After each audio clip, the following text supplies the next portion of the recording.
is notoriously known for earnings flow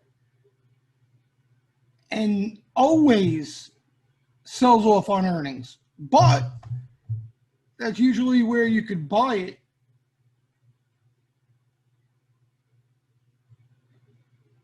Or some earnings weakness. See here? Look at this. Looking good. Gap down off of earnings. But that was a nice entry for swing anyway. Here, this was a gap up. Yeah, she's going to need this one to get hot, but she's got patience. You know, she's a rare bird. You can't mirror what she does because we're no Kathy. She's got a lot more bullets to fire.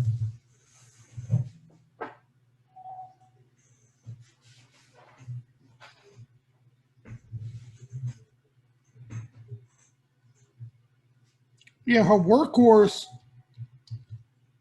But again, we talked about this in the last webinar, right? Look, it's done it a couple times. Oh, some real nice flow. Today was a little busier than usual. It's been a nice trade every single time if you're okay with it. Nice move every time off the action. But you know, like we spoke, when you have a move like this, usually there's a pretty lengthy digestion over here.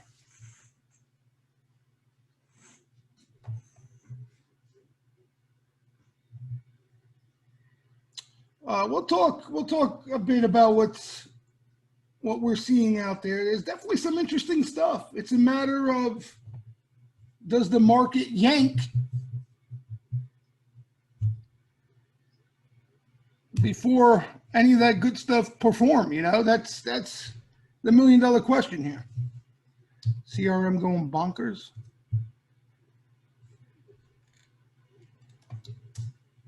Wow. And last quarter, CRM disappointed, right? This was a revenge quarter.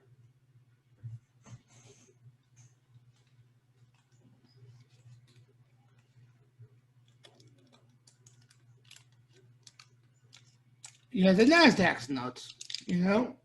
They wrote it off for dead, thinking. So pour into it in addition to their earnings, and finally noting that dividend increase of 11%. Look at Intuit too. Intuit's very quietly a stud. Look at that. Very quietly. The announcing positive top line results in a trial for Gravis. Yeah, they're going in the down. Remember Delta. Toll Brothers. All right. 90 cents for Toll Brothers. That's the one I was wondering about. Toll Brothers. Billion, beating 1.55 billion consensus expectation. Home builders are nuts. Home builders are nuts. The homies. The homies are red hot. All right. We'll keep this webinar a little shorter than usual. I'm exhausted and got a pounding headache. One of the primary reasons. But let's talk about what went on today. Because today, it's been a weird melt up. We've been talking about that breadth-wise, participation-wise. And, sometimes melt ups can get like that. Matt mentioned that he happened to be in stocks that found a way to be down today. That's not that shocking. That's what makes, swing trading individual names in a melt up difficult. If you wanted to, I hate to use the word safe, but if you wanted to take the most conservative route in where you'll participate in the melt up as much as you should, it would more than likely be in a major ETF, one of the major indices. So whether it's S&P 500 or NASDAQ, and that's what I mean by major, I wouldn't even go small cap or Dow or anything like that. NASDAQ is hotter than the S&P 500, but you're still going to get paid and still participating on the melt up as much as you should. The individual names are enticing because you see what goes on in an Apple or Tesla, And, you want to be a part of that, especially ones that are showing potential being the next maybe group to go cuckoo. But it's easier said than done. It's easier said than done.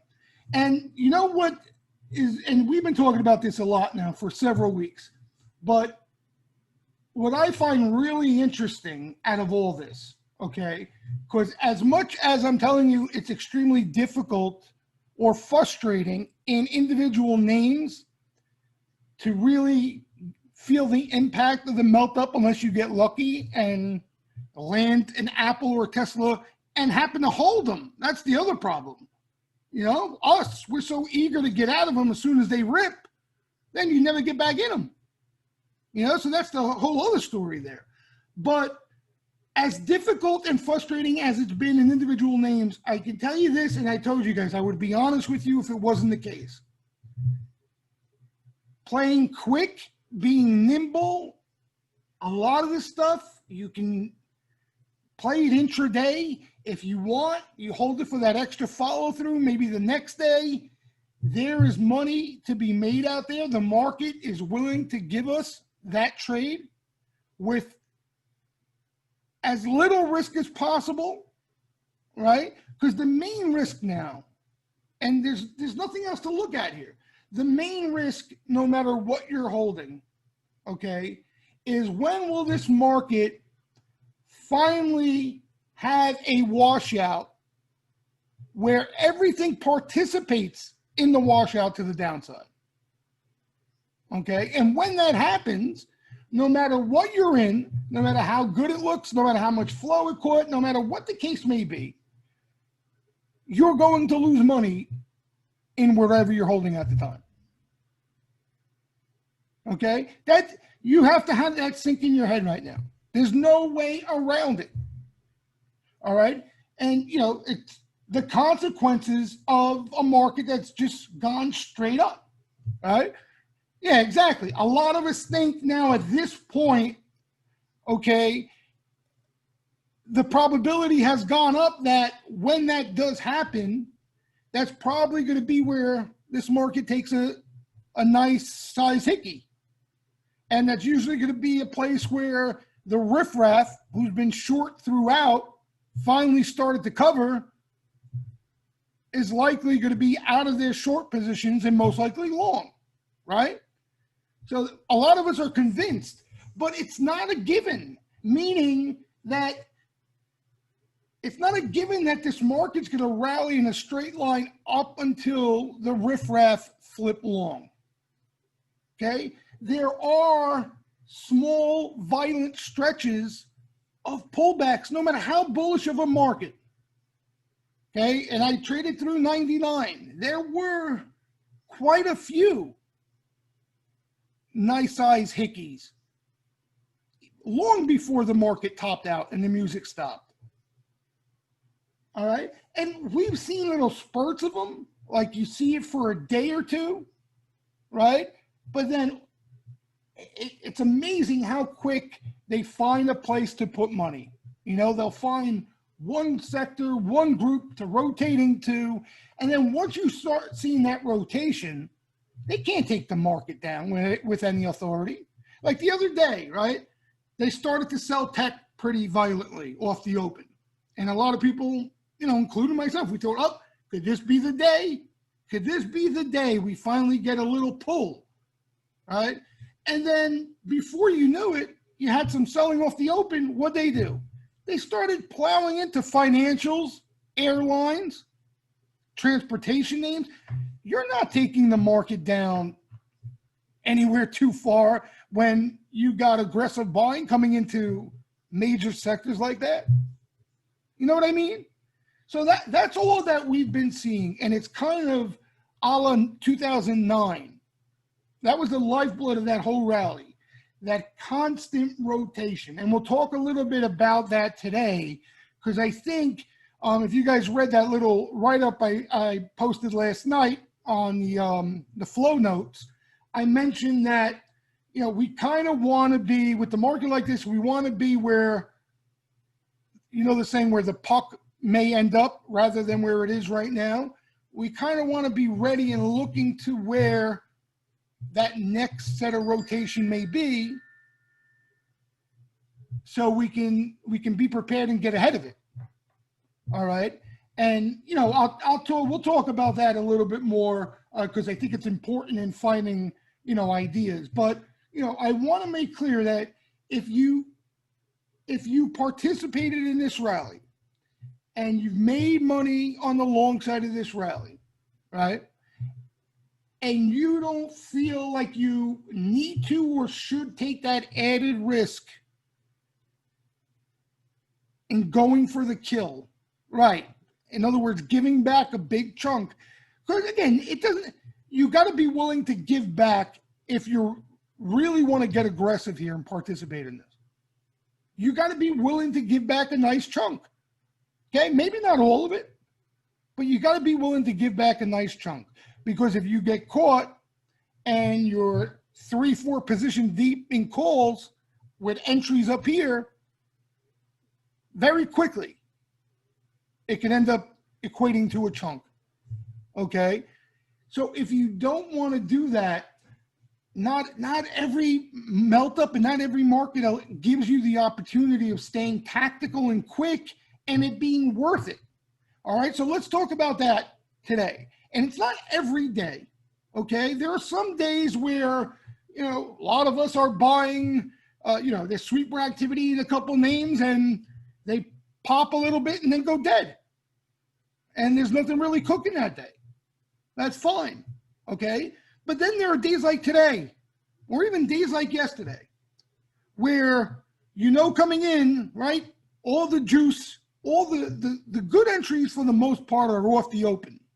That's where sweepers are getting most aggressive. That's where all the momentum is. That's where you really want to be ready to find a window for an entry, okay?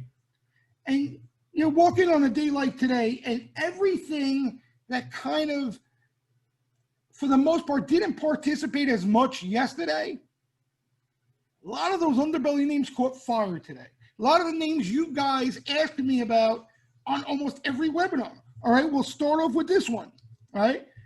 And we've been talking about this name almost every single week on this webinar, okay? You are frustrated out of your eyeballs, if that makes any sense, okay? If you've been buying in here and trying to catch that big move, right? Because each and every time this thing pops, there's buyers there, there's sweeper activity there, and it comes right back down, right? No follow through. Here, this one, a lot of people thought that was going to be for real, right back down, played dead, okay? And, you know, a lot of traders out there, players out there are looking at it and saying, are looking at the frustrating aspect of what's been going on in this workhorse, okay? But if you got the tactical goggles on, like Tree does right now, and that's solely what you're concentrating on because you're not willing to take that added risk, you're happy with where you are, and you just want to participate and make money because there's action and there's bullish flow and there's no reason not to, right?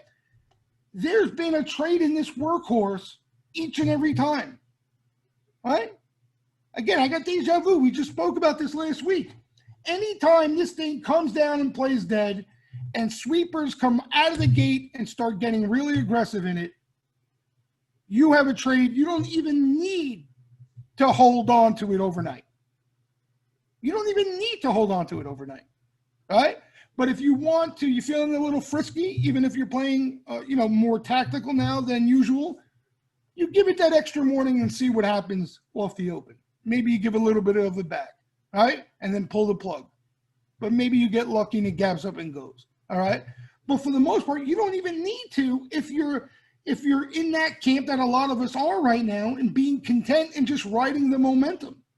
Like this was a killer move with flow all around it today on a cheap stock, even if you don't play the options. Look at this. This is a 5-minute.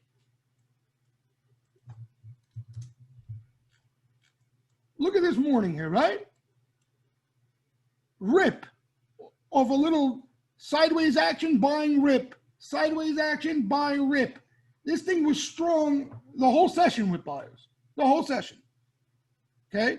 Should I go on and even talk about this thing, NEO? My God. And that's a whole other conversation.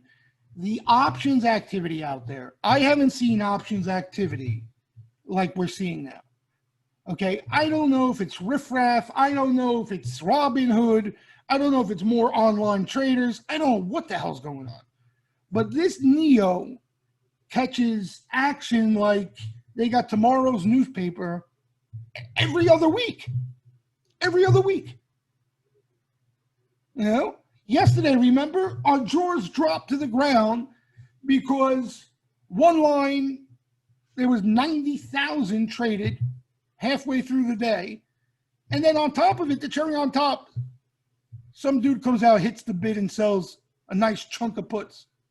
A nice chunk of puts, right? Yesterday. So you had the action there yesterday, right? You gave it that extra day, you participated today, or today at the open when the bell rings and you see 20 sweeps already in NEO, you know there's momentum there, right? You know there's momentum there to try to get in the middle of. Okay? So again, maybe you didn't play the NEO. Maybe this is not your cup of tea. But I'm just giving you two examples of many that just went on today, right? Fastly. Everybody likes to play this thing, right? This thing hasn't done a damn thing. This thing is still, in my opinion, in consolidation off a huge rip, right? Huge rip. But, right, you take a step back, put the tactical goggles on, right? And what we've been looking for, and what do we want? We don't want to chase the rip, right? We want to buy death where this thing is not doing too much, and call sweepers tip us off to some momentum coming in. Okay? And it's happened a couple times now. And if you look at a daily chart, the stock hasn't done a damn thing. All right? But today, there was money to be made this morning in it. I don't care if you're trading equity, you're trading options, whatever you're trading, there's money to be made in this. Right? Or even the early morning, just this, off the momentum. Okay? And again, I'm just giving examples of names you guys have been asking me about, you know, some good-looking names. They're all good-looking names. It's just a lot of these names are in consolidation and haven't broken out yet. And instead of taking the risk of holding for that big breakout, there's been money to be made in the interim, right? In the interim. Zoom, honestly, because this thing's a little pricier than some of the others, I'm playing the equity. I feel like I didn't even take advantage of enough of these Zoom sweeps.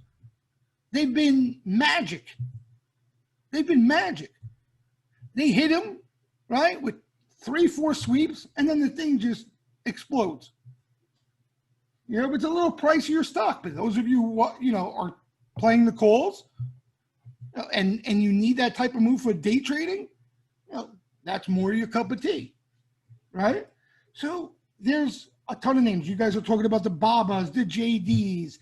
You want to go under the hood, the RKTs of the world. How about this one? DKNG. Again, it's a very, this thing, Tim, we were talking about this yesterday. You guys remember in the room, okay? Before today, this thing looks great. This thing dodges grenades, headlines every 2 seconds, right? Every 2 seconds, there's a Major League Baseball coronavirus thingy going on, and this thing's got to sell off, and the algos come in and write it down, right? But all in all, look what it's doing. Same thing, big rip, and here's that healthy consolidation that we talk about. You know, and if you're playing for the big bust out, there's going to be frustration there. Okay. And you may not feel like it's worth the risk right now in the heat of a melt up. Okay. But if you want to trade this thing and you're looking at the right spots, there have been trades there. You know, every time this thing heats up, not one little weekly sweep. They come in multiple sweeps. There's always momentum there. Sometimes stronger than others, but there's always momentum there. And this thing, right off the open, especially if you had your eyeballs on it from yesterday, where they were buying some late, happened. Look at this. Look at this rip. Look at this rip. Okay. And the thing too is, well, we got to acknowledge, but it's more of a summer thing. So I don't think we have to focus on it too long.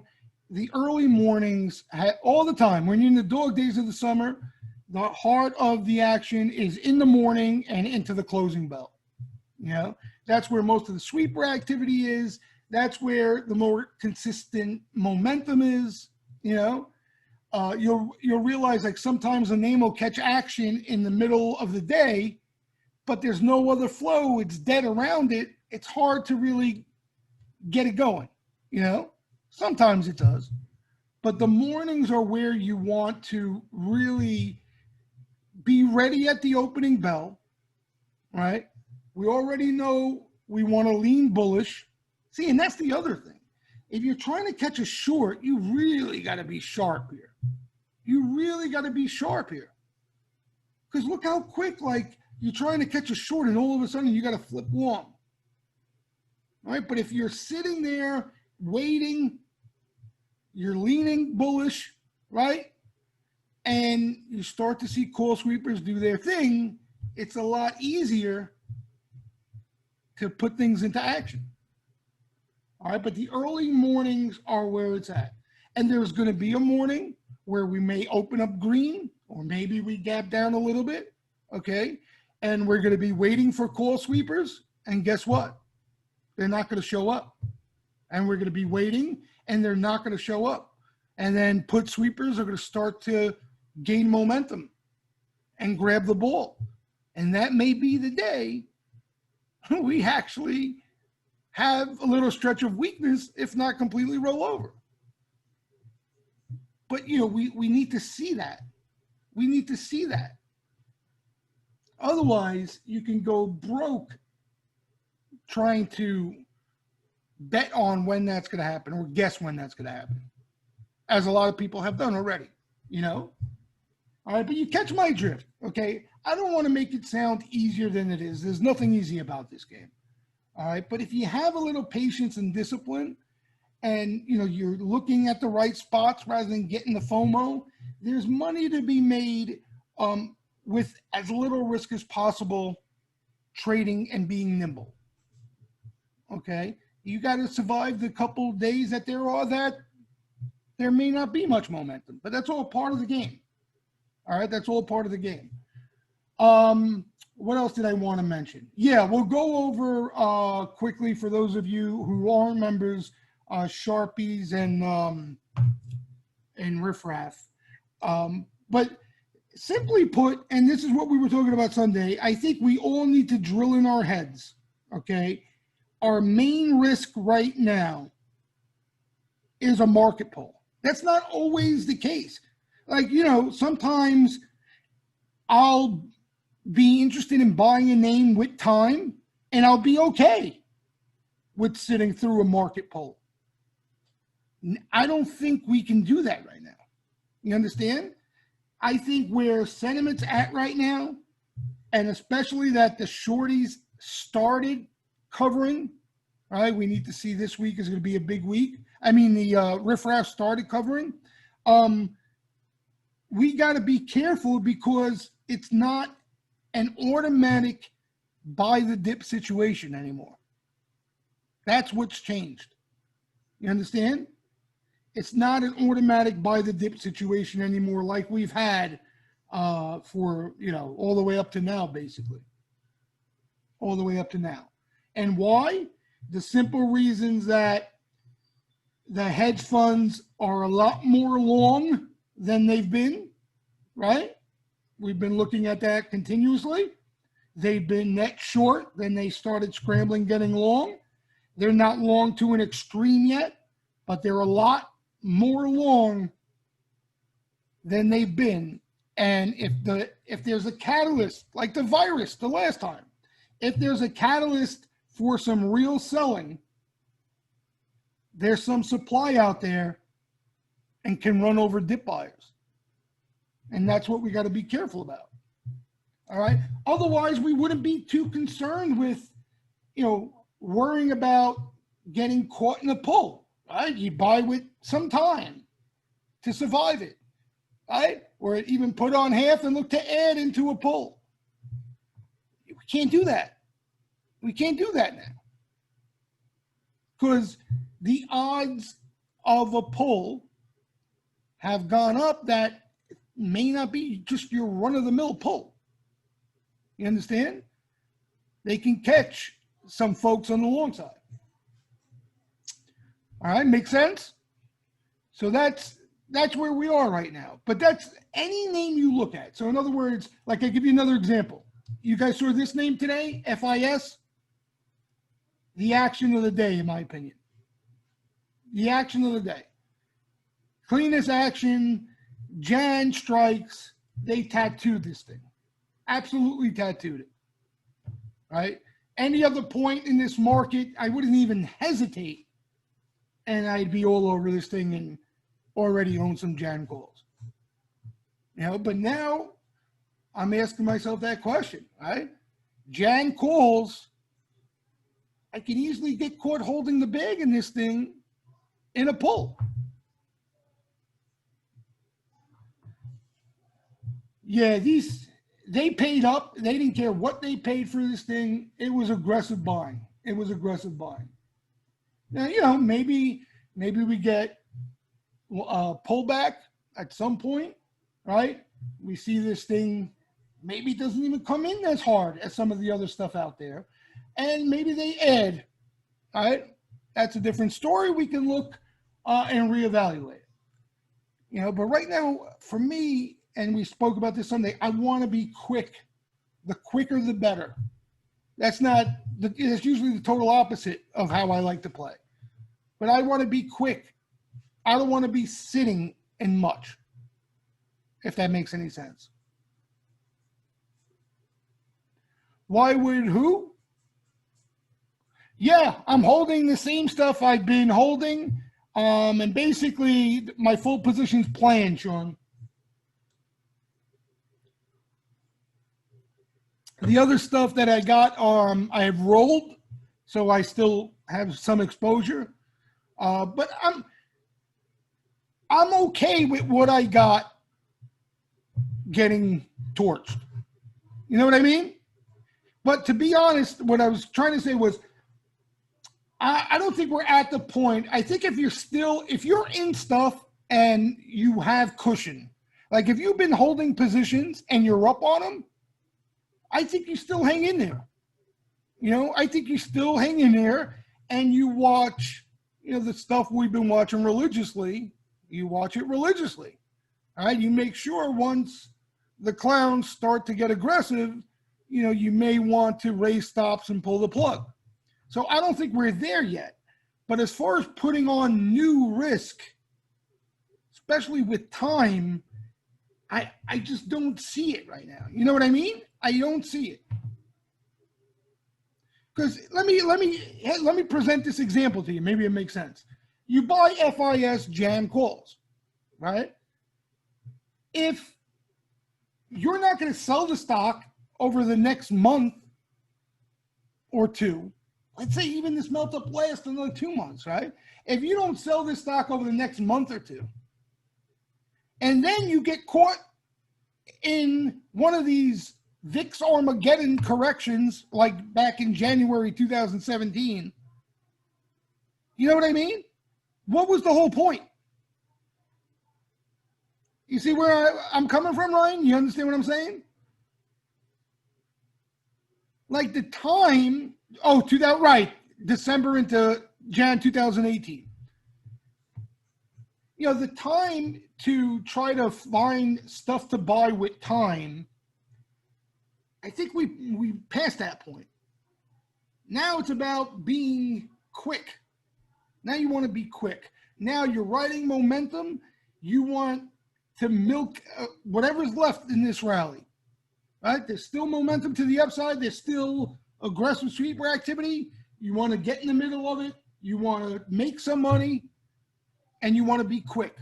The time to buy and add to into a little more weakness and be patient and all that, that comes when we see a pullback. We still need to see the pullback. You know what I mean? So that's the problem that we face with a lot of these things, okay? And somebody just mentioned, like, well, why are, all these call buyers buying call? Because, again, remember what we were talking about for months on these webinars. The market would force them to buy. They never wanted to buy anything. They've been sitting on their hands, shaking in their boots, right? And waiting for COVID to turn us all into zombies. Okay? They never wanted to buy. But if you manage money, you've ever managed money or know anybody who's managed money before, client money, you can't do that forever. You understand? And the market knows that, and the market forces you into getting long. And that's what we're seeing right now. That's what we're seeing. Now, that's what we're seeing. So that's why, like on the Sunday webinar, I explained to you guys, don't, we love to, especially early in rallies, ooh and ah about size sweeps and size orders coming into a name. We got to make sure we contain ourselves here, because it's not the same right now. It's not the same. Today, if you guys are paying attention, we see, I don't even know what's tied to stock, what's not. We're seeing bull risk reversals, massive in the FANG names up here. You know what I mean? It's forced buying. All of it's forced buying. I won't say all of it, but when they're chasing up an Apple and names like that, it's forced buying. Netflix, I think that was tied to stock, Paul, right? I got to double check that, the Netflix one. I think it was tied to stock, the risk reversal. There was quite a few of them. Amazon, Google, Netflix, there was quite a few of them, But again, my opinion, okay, I could be wrong, and this melt up could last another 6 months without a pullback. I mean, come on now. You know what I mean? But what I'm saying is, even if you are even more bullish than I am, and all you guys were trying to abuse me, calling me a perma-bull, now I'm trying to put a little caution out there to be careful, and now people are looking at me like I have 6 heads. But even if you're more bullish than I am at heart, you want to wait to see the eyes of a pullback before you start buying with time. That's what you're waiting for. Even if it comes at higher levels, it's worth waiting for that. So you see what it looks like, See how many people get caught. John, when this is all said and done, there's going to be things fried that you've never seen before. There's the put the call being fried is that's been the case for a while now, right? Like, I can't just look at the Neo flow and you wonder why, like, the put the call, the call activity out there, just the option activity has been insane. The amount of volume. Like, think about it. We're in the summer and the volume in the equity markets is dead, right? Down 30%, stuff like that. The options market is insanity.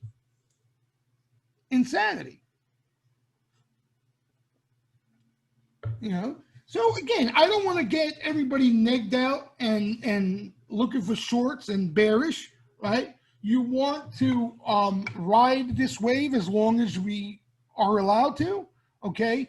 And before the music stops playing, there may be pauses. You may get the 2-3 day or a week pullback and just reverses and screams higher, before the music stops. But you still, until we see at least that, you want to at least wait for that before you start making other decisions. All right. Did you just say we could short? No, Ron. Oh, Ranchero. I see you. I didn't know it was Ranchero. All right. But so let's look at hold on. I'll pull it up here. All right, before I do that, let's talk about names, because a lot of you guys are interested in names. I can't blame you, especially for day trading.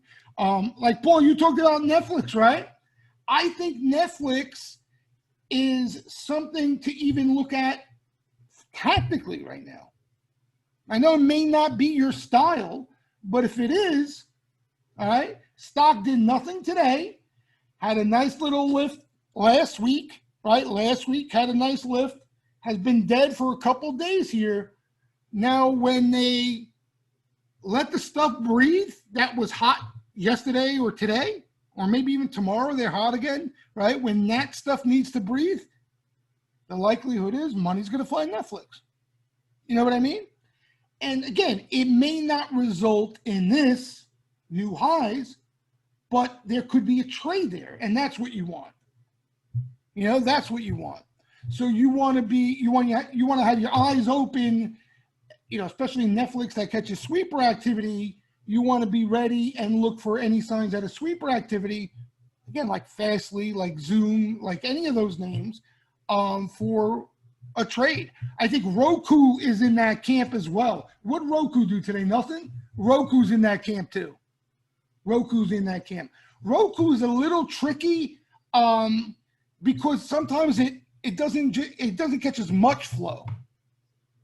Yeah, you kind of want to be patient and be convinced that they're buying it. Sometimes you'll just see one sweep and it's a decent spot and you're jumping the gun, So, but I think you're on the right page there. I think this is exactly what you're looking for here. Exactly what you're looking for here. So if, let's say tomorrow morning we come in and you've seen it in the past, Roku catches 3 sweeps in the first 10 minutes. Okay. It's worth a shot. Okay. Even if it doesn't pan out, it's worth a shot. It's worth that short-term day trade or however you're going to play it for that quick pop. Again, just keep in mind, you get that pop, that's what you're playing for. Anything more than that, you can't get frustrated, and you got to understand the risk that's involved, right? That's all. This thing can pop and come right back down to where it was. That sort of thing. But we've seen a couple names, Visa has acted nice, finally getting out, so some of these things have acted better in following through. But I think it's still going to be a little tricky as to which ones do. All right, so before I get into the Sharpies, I just wanted to mention the names. You kind of want to anticipate where they may go into next, sort of thing. Google, I haven't followed Google. Well, Google's been moving. Google's been moving. Facebook's been moving, right? Remember Facebook? They came in over here, right? And the stock really didn't budge. And then finally got out. Finally got out. So that's what we want to keep an eye out for. That's what we want to keep an eye out for. And, Facebook, you could have day traded. If you held it, you'd be happier, but there's more risk. Etsy. What's you been doing, Etsy? Let's see. Yeah, that's a lot of these things, are in healthy breathers. It's funny because you look at Apple and Tesla, and they've been the thing storming higher. Everything else has been in a choppy consolidation, right? For the most part. AMD, a little breather here off that big rip. There's a lot, quite a few names I like spot wise, but again, it's just a matter of the market right now. Otherwise, I'd be jumping on all over them, each and every one of them. You know, I'd be jumping off on each and every one of them. You're starting to get pullbacks in some of the names that we couldn't even look at because they got too extended. So things are happening in a constructive way. The question is, when we get a pullback, you know, what does it look like? Because names already are pulling back, right? Names have been pulling back. Like, what does the pullback look like? It's hard right now, the way the rotation is, it's hard to see a drastic pullback. But seriously, you know what I mean? Like, names have already, right? The semis got hot, they're breathing, right? Biotech got hot. Look at this, right? Biotech got hot, biotech's breathing. GLD, remember? Scorching, breathing. Gold miners, breathing. So if they're willing to rotate, you know, this can last a while. This can last a while until maybe you have that final move where everything participates and then everything can roll over together. You know what I mean? But, you know, if the hot stuff, like if Apple and Tesla want to come in, there's a million other stocks they could go into that have been breathing. You guys see what Kathy's been doing? Her trades? That's kind of what they're doing, no? You guys see Kathy ARC trades every night? You see what she's doing? Selling stocks that have got hot and then buying some of the stuff that had been breathing? Yeah. Exactly. That's what a lot of these people are doing. You know? And it's hard to get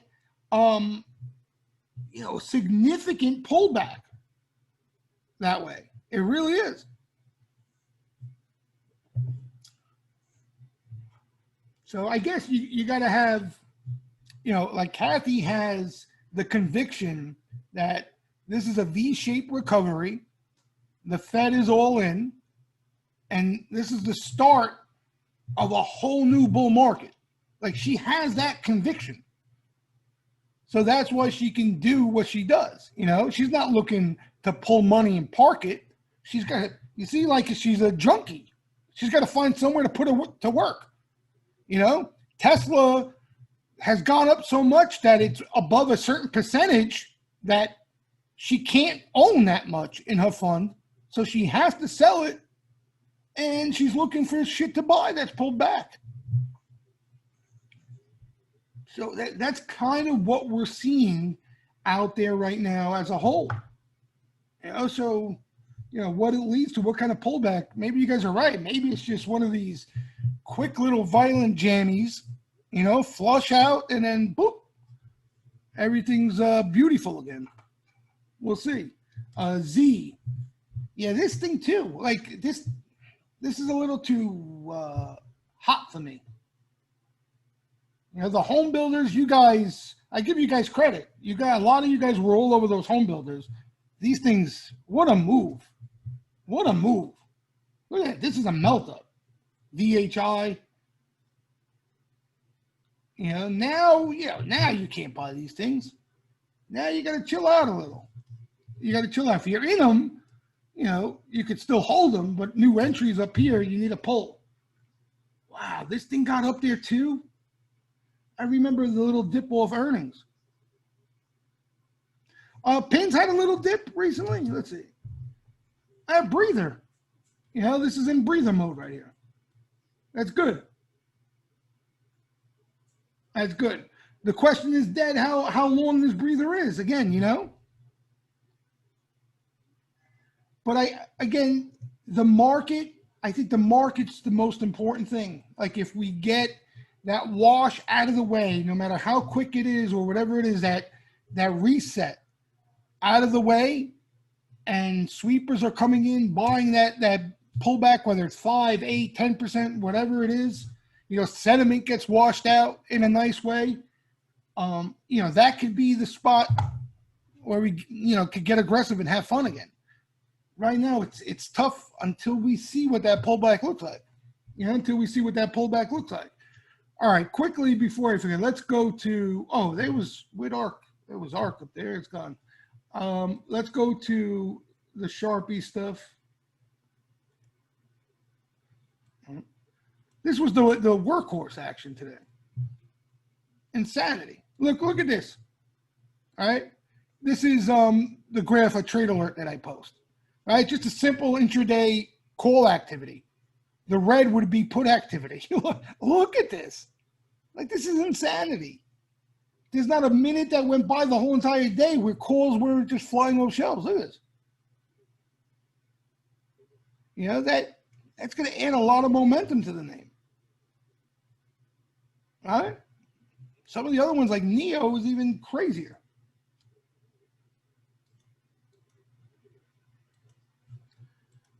All right, let me get to Sharpies.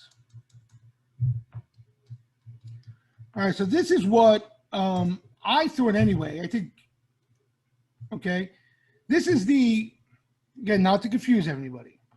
These are the clowns, the riffraff, right? The regular schmuck out there, right? Trying to outsmart the market, okay?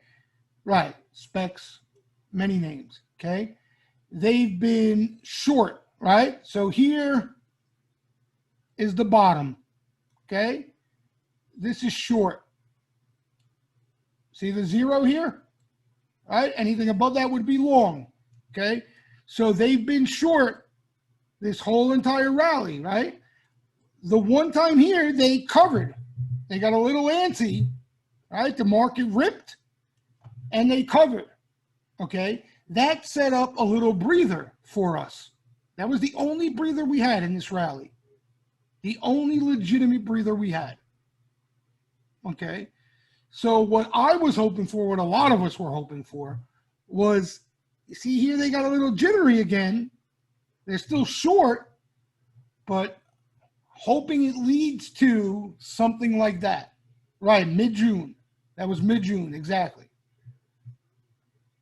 All right, so hopefully it leads to a little breather like this, and then what that allows to happen is they usually don't cover into the breather. They say, oh shit, I was just off on my timing. Let me throw those shorts back on. Know what I mean? Think it, right? That's how they sound too, no? Oh, my timing was just off, damn it. I was just off by 2 months.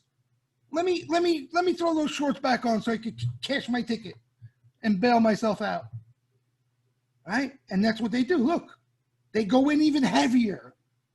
I got to add to make up my loss. I got to add to the shorts. And then what happens? They get run over. So that's what I just gave you, the play-by-play of what we're hoping for, the best case scenario. The best case scenario. That's what we're hoping for.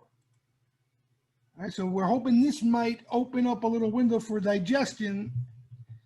Doesn't look good, but we got our fingers crossed, okay? So they're still short. Those of you who wanted an update. The riffraff's still short, okay? They just covered a piece of their shorts. Where am I going here for? I got this, okay? Here's the main Sharpie riffraff indicator, right? So this is Sharpie's minus riffraff position, right? Smart money minus the dumb money in the futures market. And you can see above the green line is a bullish signal. And similar to what I showed you, that little pause in mid-June, we're back there again. All right, so we're out of bullish territory, technically. All right, here's the risk, what I'm worried about. All right, the risk is that this market continues to melt up. We don't get that breather I'm hoping for. Okay, we just get this slow grind up, exactly what we've been seeing here. And what happens is this starts to go like this into the market strength. Then we got a problem. You understand? Then we have a problem. Right. That's not good. Why is it not good? Because then you end up here. And what happened there? Game over happened there. You know, even if you don't technically get to the red line officially, you don't want to end up there. You know what I mean? You just don't want to end up where the riffraff is long and Sharpies are short. You don't want that to happen. Over here, too, wasn't as big of a pole. Looks like chopped sideways for a good couple months. When was that? Oh, that was after the January. There was a little pullback there. It doesn't look like much there. That was after January 2017. All right, so that's my concern. That's my concern. That is my concern. All right, if we do get the breather, though, oh, it's not on this chart, but 2015, 2016 was similar to this. And then we started to get these little breathers where it would come out and then you get another bullish signal. Come out and then get another bullish signal. You understand? It kept the bears involved. And the fear of the recent crash was still on the bull's mind every little pullback. So we need, the pullbacks are good. You know how long, guys, like 2008 was, yeah, this the worst thing in the world because of how long it was. Do you know how long 2008 that Armageddon lingered in traders' heads and investors' heads? You know how years, all the way probably I would say to 2017. Everybody was worried about a repeat of 2008. Everybody, any little pullback, you had people calling for it, people getting shaken out of positions because of it. It lingers. That fear lingers. That fear, I guess, right? The Fed eliminated that fear now, but we'll see when we get a pull. You know, if you get a nice, violent 10% sell-off, or even greater than that if you have more people in the pool at the time, people would, or you'll start hearing people saying the Fed is useless. The Fed is out of ammo. You'll hear it all. You know, you'll hear it all. But, you know, you have this rally linger for long, you know, a lot longer than what we have now, you're in big trouble. Because then you're going to have that, you know, in people's heads, especially these new Robinhood traders or whatever the hell they are. Yeah, without a doubt, Steven, I agree with that. Well, think about it. If you didn't trade through 2008, you know, you haven't really seen anything. This virus, it was so quick. Like it was nuts. This crash, correction, whatever you want to call it. You know, it's nothing like anything we've seen because it was health related. But it was so damn fast. 2008 was like they pulled your hair out of your head one by one. One piece of your hair out of your head, one at a time. That's what it felt like. Think about that, Trey. Somebody pulling your hair out of your head, one strand at a time, one hair at a time. Bink, bink, bink. That's what it was. It was torture. You know, the quick ones, you know, you go into cash, right? And you sit around and wait. I told you the story in 2008. Quite a few of us went into cash, but how long are you going to stay into cash? You know, you have to stay into cash for a year and a half before anything, you could do anything. And cash, you were scared of with the banks going under. Anyway, so you're right. It does shape you, you know, because depending on what, everything is experienced in this game. It's good to trade through all these times. That's why I tell all you guys, never get negged out when these corrections and crashes come around. The experience alone is worth millions. You know, millions.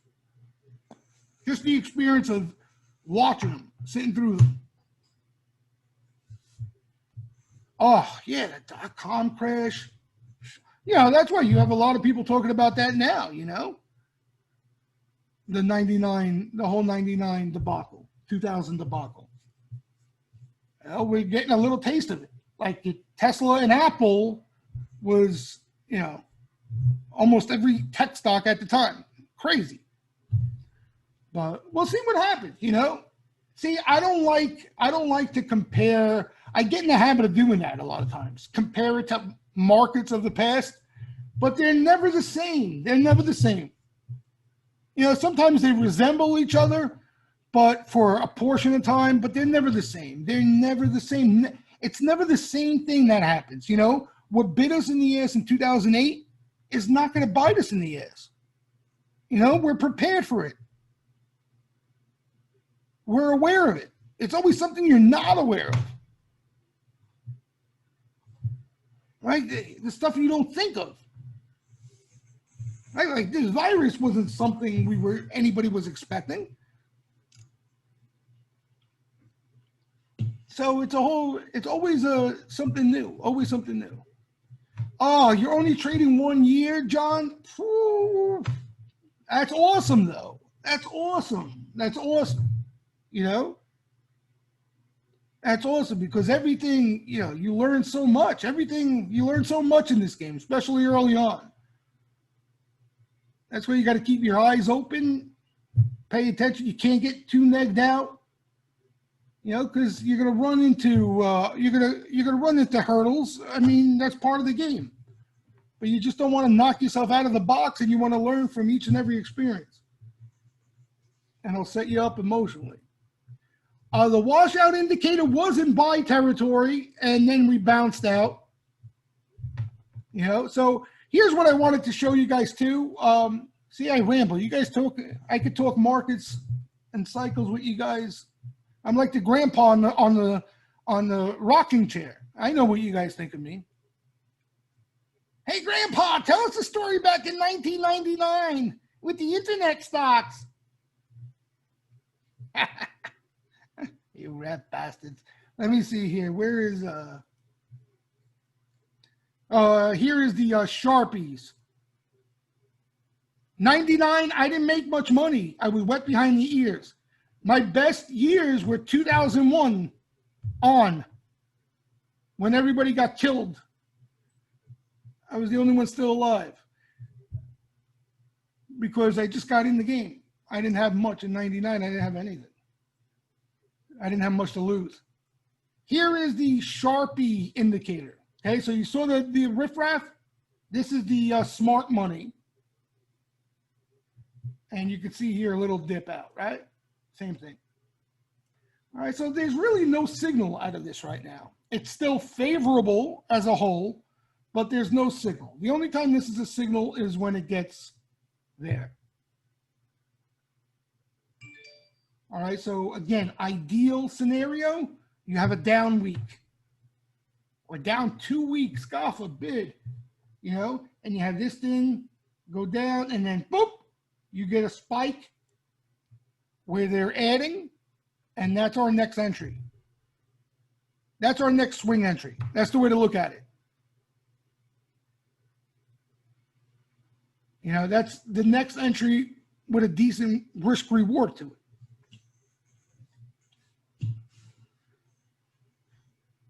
Yeah, all that stuff, you know, he's kind of right. All that stuff, what, you know, the European markets are doing, all that, things just don't matter anymore. You know, they don't matter. It's a matter of right now, in my opinion, two things. There's massive liquidity out there, and you have a whole new economy taking hold. You know what I mean? Exactly what Kathy's been preaching, and she said it. It's just accelerated, you know, because of the virus. They stepped on the gas pedal with everything, and because of all the liquidity out there, you know, they were storm rushing into these names.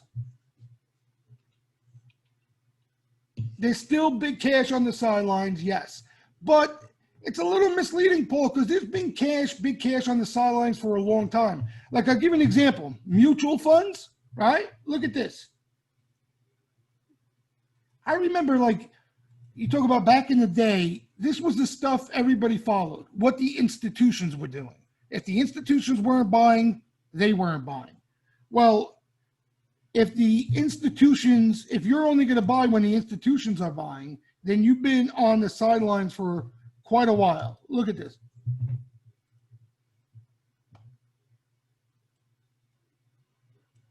Okay. Above the red line is when a huge influx of institutional buying came in. This below the green line is all withdrawals. Look at this.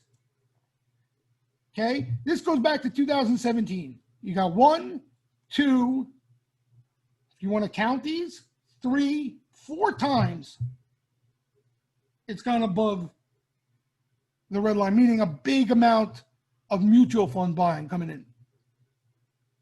Right? But look below the green line, look. And if you look at a chart, I think, what's his name posting on Twitter? He posts a lot of cool stuff. I forgot his name. Top down something. The mutual fund buying, like in chart form in a line, you know, goes like this and goes like this for years. So there's been cash, big cash on the sidelines.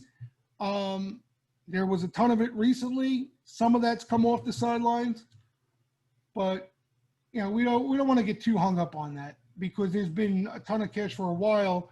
Institutional money, you know, even retail traders, they just got back in. They've been on the sidelines for ages. These are the guys we want to pay attention to. Look, all right. Oh, come on, Twitter.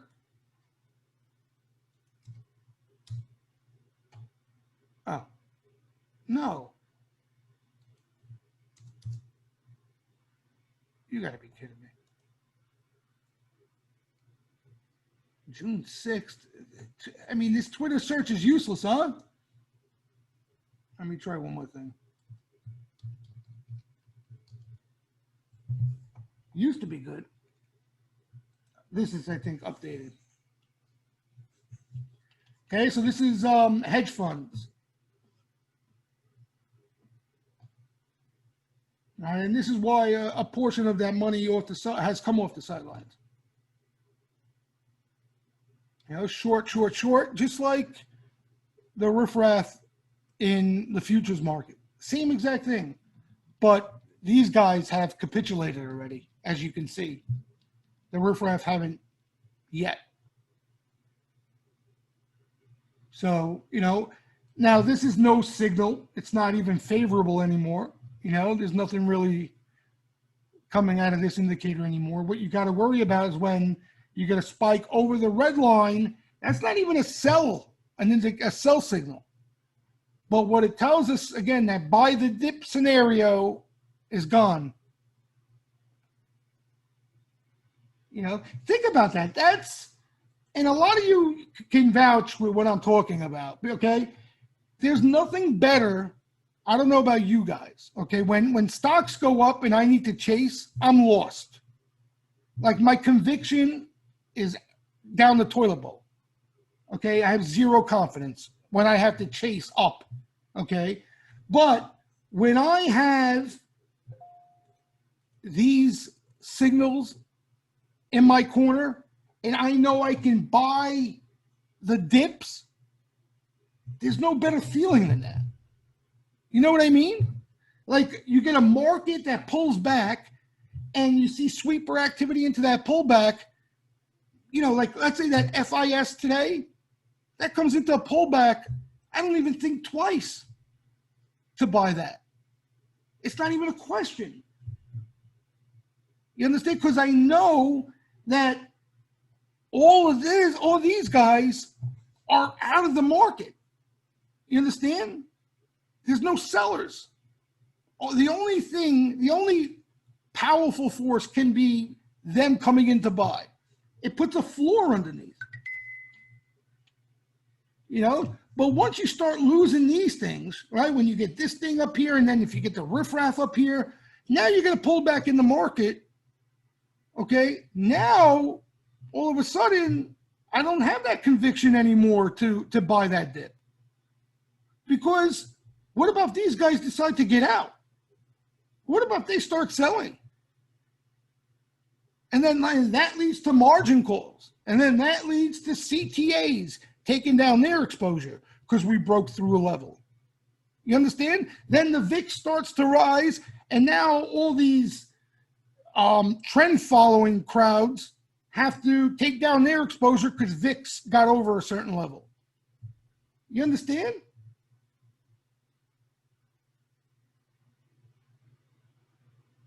That's the difference. There's nothing better when you have these guys, you know, all these signals in your corner. It's a beautiful thing. You come in, you're hoping for weakness. You're hoping for weakness. Anyway, so, you know, that's the difference. But like I said, when this gets up here, it's not an instant sell signal. When it happened last, it got there, I think, in, what was it? December. And when did the virus show up? February? So it was a couple months, mid-February. So it was a good month and a half, let's say, before shit hit the fan. Yeah, that's right. Right on the Super Bowl. Oh, yeah, with Tepper and Kramer. I remember, that's right. Tepper scared the poop out of everybody.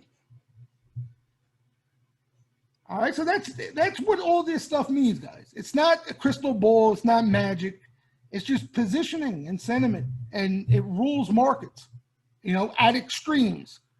It rules markets at extremes. Oh, yeah, Ackman he deserves an Emmy for that.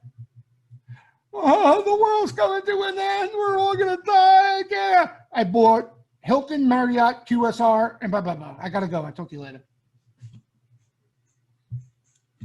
Right? That's what he did. Yeah, Dan, I think here I'm more worried than I was if we get a pullback, that it can turn into something larger. Okay? Again, when all these things were in our corner, I had zero concern. I had excitement to look to buy weakness. Right? Especially with time. That's what you want to do in that type of pullback. Okay? Now, as we continue to go higher and we lose these things, the probability of a normal pullback turning into something greater, the odds have gone up. Especially if we get the riffraff up here. You know? If we get the riffraff up here in this neck of the woods, you got to be really, really careful. You know, and usually that's how it ends. We'll see. Usually these type of moves coming out of a crash or correction always end with hedge funds up here and riffraff up here. Always. Throughout my career. They always end with them up here in this vicinity. The riffraff and hedge funds. You know? And again, it doesn't mean the market has to stop on a dime right there and then. But you start to lose momentum, and there's a catalyst for some selling later, Trey, and you could have a serious problem on your hands to the downside. It can unravel quick because there's a lot of supply. There's no more buyers too, right? If all these, you know, if all these were the buyers we were relying on buying, who do you think's buying the dip? Who do you think's been buying the dip? You know what I mean? So now when there's no more dip buyers left, you can have a simple sell-off turn into something. You can have a simple sell-off turn into something bigger. The Gamma Gang, we're still okay. We lost a little Gamma off the top, and that's what we got to watch out for. Same thing. What usually happens, it gets chiseled away, Sean. So we see less Gamma, you understand? And then things can really start to loosen up. So we're not there yet, but the process may have started, you know? We got to keep an eye on it. we got to keep an eye on it. But as far as like, the last update is Gala's come off. I think it came off from like 900 to 600 and change million. So it opens up the window a bit, for a little looser price action, but nothing significant. Neo is still pushing. Did anybody hold any Neo by any chance, or roll, or do anything? I haven't heard anything from McElliott. When I do, I'll post it. Anybody hold any Neo by chance? Roll any? You rolled to the 20. That was the smart move. That was the smart move. What is going on with this Neo? Is it just hype? I mean, there's been real buying in this thing though. Yeah, somebody hit the nail on the head. The put seller yesterday was the cherry on top, right? Like if you weren't convinced by all that flow, like how much I got to scroll through to find that put seller here. Like look at this. And Neo's active. Puts and calls. Like look at the green off the open here. That's insanity. Insanity. But, call sweepers, some of them playing momentum, some of them playing everything, but then you got this guy or girl or machine. Where is it? Here.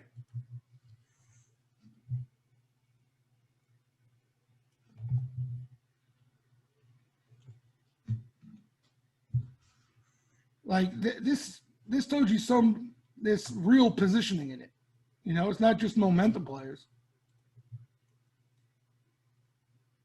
So look at this. He hit the bid with 20, call it 25,000.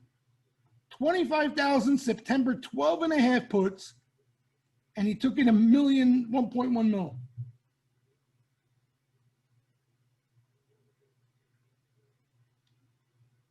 That's legit. On top of all that call buying. Oh, OSDK. One day, I'm going to catch one of these things like that. One day. This was the rally. Who would have thunk it? Who would have thunk it while we were in that heart of the crash that this was going to be the rally to get lucky and catch some big winners? I'm talking about life-changing winners. Who the hell would have thunk it back then? Even if sentiment and everything out there that was screaming bullish had you bullish, you still would have never thought that stuff like this was going to happen, right? Like not just one stock. Many of stock. My God. Oh my God. So many big winners. Yeah. The software names Zoom. What about Zoom? Which was one of the most obvious. Doku. I can't, every time we talk about it, I can't get over it. I can't get over it. God, I wish I could hit the rewind button. I wish I could hit the rewind button. Right, and we're talking Neo, and I already sold. A good chunk of us already sold, Kurt. Oh, my God. No, I know.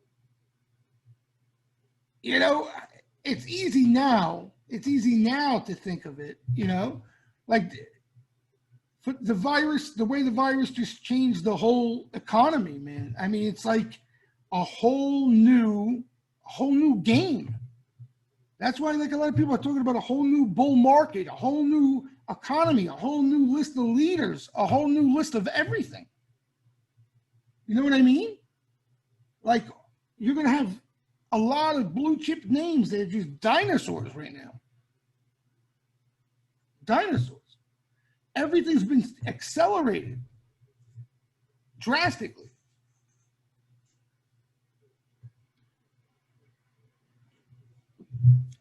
You know, that's why I'm looking forward. You know, Sean, we were talking about this. I'm looking forward to the next correction. I really am. You know, I'm looking forward to it. I don't fear it. You know what I mean? I'm ready for it. Of course, I would like to have nothing in my swing account. You know, I'll put that request in. Doesn't always work out that way. But I'm ready for it. You know, because I know no matter, you know, how long it lasts, no matter how vicious it is, as long as you don't get caught in a big way, that's the next big opportunity. You guys realize that on the long side? That's where the next big opportunity is going to come from.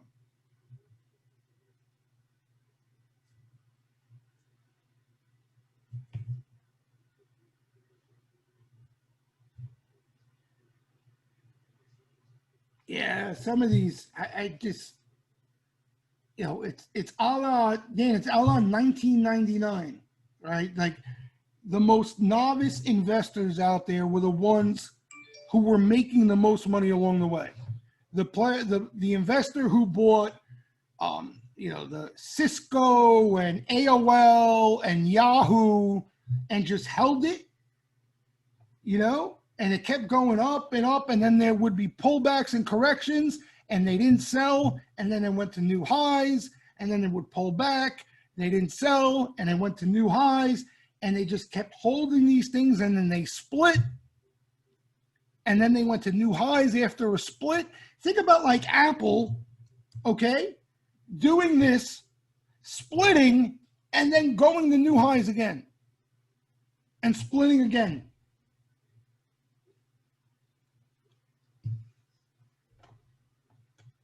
You know, all the people would experience back then were amazed. They thought, you know what I mean? They didn't think, they thought that bubble was going to pop a year and a half before it did. It went on for a good year after people were talking about ridiculous. So that's why I'm really interested and I'm excited to see the next correction. You know, because it could be violent, it could be scary, and the likelihood it's going to get everybody who's caught bullish back into that bearish camp. And that, you know, that's going to be the next sweet spot entry, man. That's where you get another opportunity at these.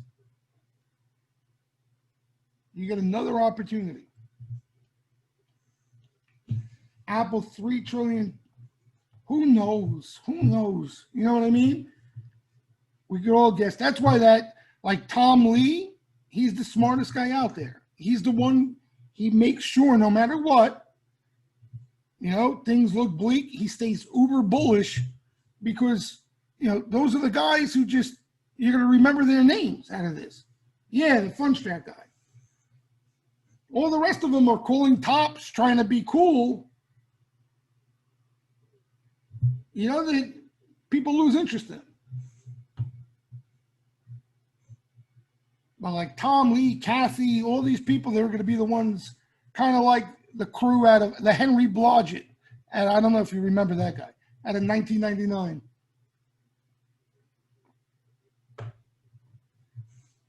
Slapping bull buyer recommendations and raising targets every week.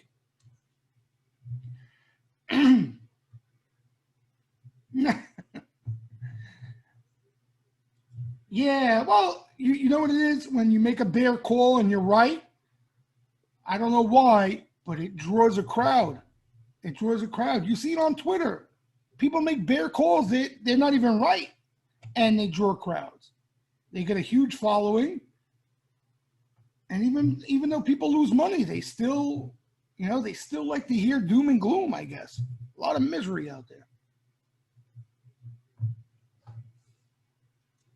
But that's why you lean bullish, and then when things get frothy, you're cautious. You be smart, cash is a position, and you stay patient.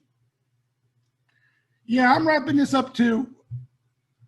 I'm going to go relax. All right, guys. So for me, the name of the game is stay quick. Take what the market's willing to give me. The easier, the better, less risk.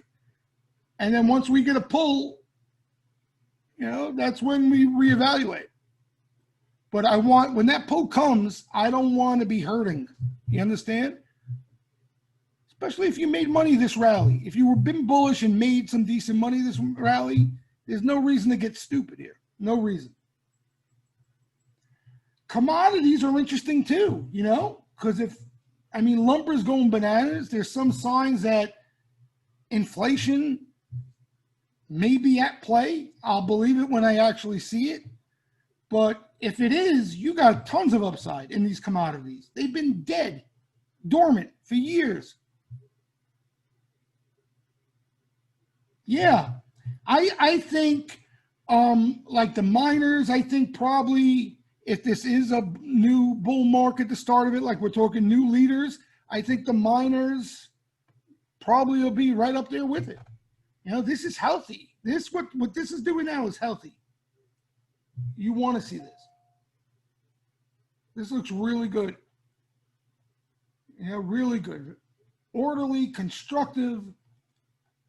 This is like, I wish the overall market was doing this.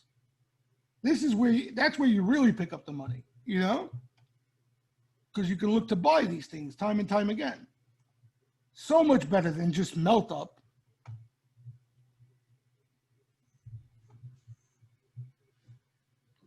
Yeah, I don't think, I don't know which one you'll get a bigger bang for your buck, gold or the miners. The miners are stocks. That's why I pay attention to them more, But I'm anything but a gold aficionado, so I can't help you there. They all look the same to me.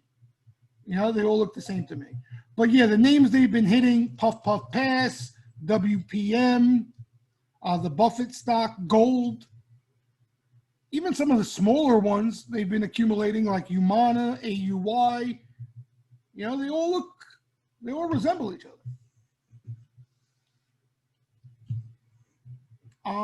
Descending triangles. I'm not a technician, Nick, so I really don't have an opinion.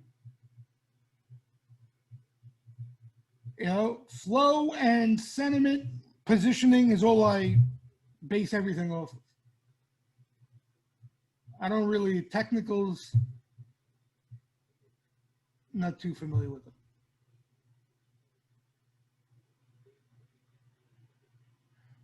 All right, guys. All right. Anybody who's new, wallstreetjesus.com. If you have any further questions, you'll find some information on there. All right. I'll see most of you mañana. For the rest of you, I'll talk to you guys next week. Stay safe, everybody.